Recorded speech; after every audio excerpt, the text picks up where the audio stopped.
Every week, you cut your nails. It takes less than 5 minutes. You probably don't even think about it, because you've done it your entire life. But here's something strange. For almost all of human history, nobody owned a nail clipper. Not because they couldn't buy one, because it simply didn't exist. No stainless steel, no scissors, not even metal. Yet somehow, people survived just fine. So how did ancient humans deal with nails that never stopped growing? Most people instantly imagine the same answer. They probably cut them with sharp stones. It sounds reasonable. There's just one problem. Researchers have never found direct evidence proving that early humans regularly trimmed their nails with stone tools. In fact, many anthropologists think something much more interesting happened first. Ancient humans may not have needed to trim their nails very often at all. Now your brain is probably asking, if that's true, why didn't they end up with giant claws? That's exactly the mystery researchers try to solve. Unfortunately, nature erased almost all the evidence. Bones survive. Stone tools survive. Even ancient campfires survive. Fingernails don't. That's because nails are made from keratin, the same protein found in your hair. Keratin breaks down over time. So unlike bones, ancient fingernails almost never become fossils. That means archaeologists can't simply dig one up and measure it. The evidence is gone.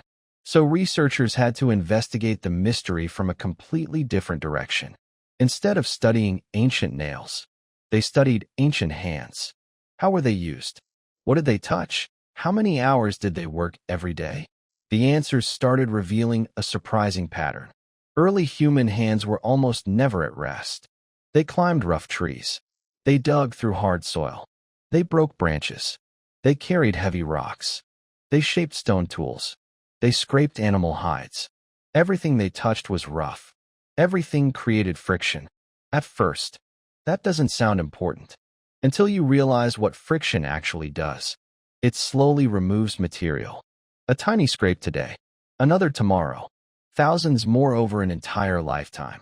Researchers believe fingernails experienced exactly the same process. Not because they stopped growing. Human nails have always grown continuously. Instead, the growing edge kept getting worn away. Almost every single day.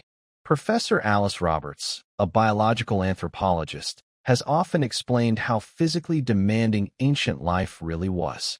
Hands weren't just tools. They were survival machines. Every meal depended on them. Every shelter depended on them. Every weapon depended on them.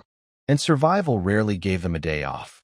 That constant workload may have solved a problem most people never even noticed.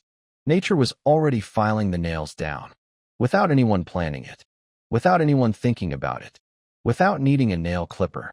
Suddenly, the mystery starts making sense. Ancient humans probably didn't ignore their nails. Their lifestyle simply managed them automatically. But that explanation creates an even bigger mystery. If nature was already doing the job, why do we have to cut our nails today? Human biology hasn't changed very much. Our fingernails still grow the same way. So something else must have changed instead. And researchers believe it wasn't our bodies that it was our lifestyle. Thousands of years passed. Humans slowly stopped living the same way. Hunting became less common. Farming began to spread. Permanent villages appeared. Daily life became more predictable. Hands still worked hard, but they no longer scraped against rough stone and wood from sunrise to sunset. The natural filing process slowly became weaker. Little by little, that clue wasn't hidden inside a human skeleton. It was hidden inside ancient stone tools. Archaeologists have discovered millions of them. Hand axes, scrapers, knives, flint flakes. Most were built for hunting. Some were made for preparing food. Others were used to scrape animal hides. But one thing immediately caught researchers' attention. Many of these stone flakes were unbelievably sharp, sharper than most people imagine. In fact, a freshly broken piece of flint can produce an edge even sharper than a modern steel knife. That sounds almost impossible, but it's true. Researchers still use flint tools in scientific experiments because they can make incredibly precise cuts.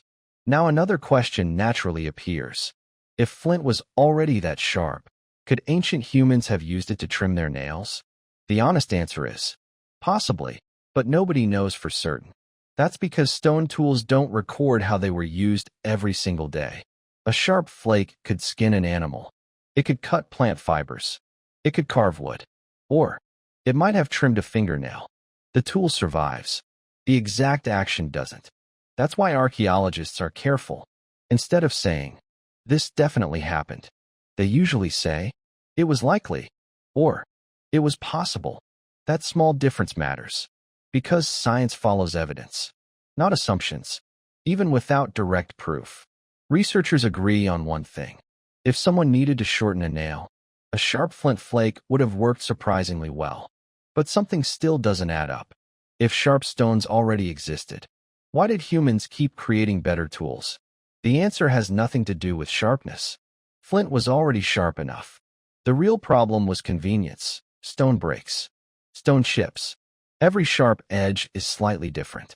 Finding the perfect piece takes time. Making one takes skill. As civilizations grew, people wanted tools that were faster, safer, and easier to control. Then another revolution arrived. Metal. Bronze blades replaced many stone tools. Later came iron. Then steel. Each generation improved precision. Not just for hunting, not just for cooking, but for everyday life. Small personal tools slowly became more common, including tools for grooming. That tells us something fascinating. Humans didn't invent better nail tools because nails changed. They invented them because life changed. The softer life became, the more useful those tools became. And that eventually led to something we all recognize today, the modern nail clipper. But surprisingly, the version sitting in your bathroom is much younger than most people think. Exactly how young? That's where the story takes another unexpected turn. So, the story of cutting nails was never really about nails. It was about us. Our nails have been growing the same way for hundreds of thousands of years. What changed was human life. As our world became safer, our hands became softer, and problems that nature once solved on its own eventually became our responsibility. Something as ordinary as a nail clipper is actually a reminder of how far civilization has come.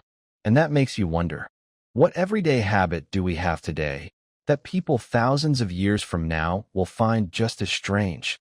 Let me know your answer in the comments. And if you enjoy discovering the hidden history behind the simplest things we do every day, consider subscribing, because the next ordinary habit might have an even stranger story.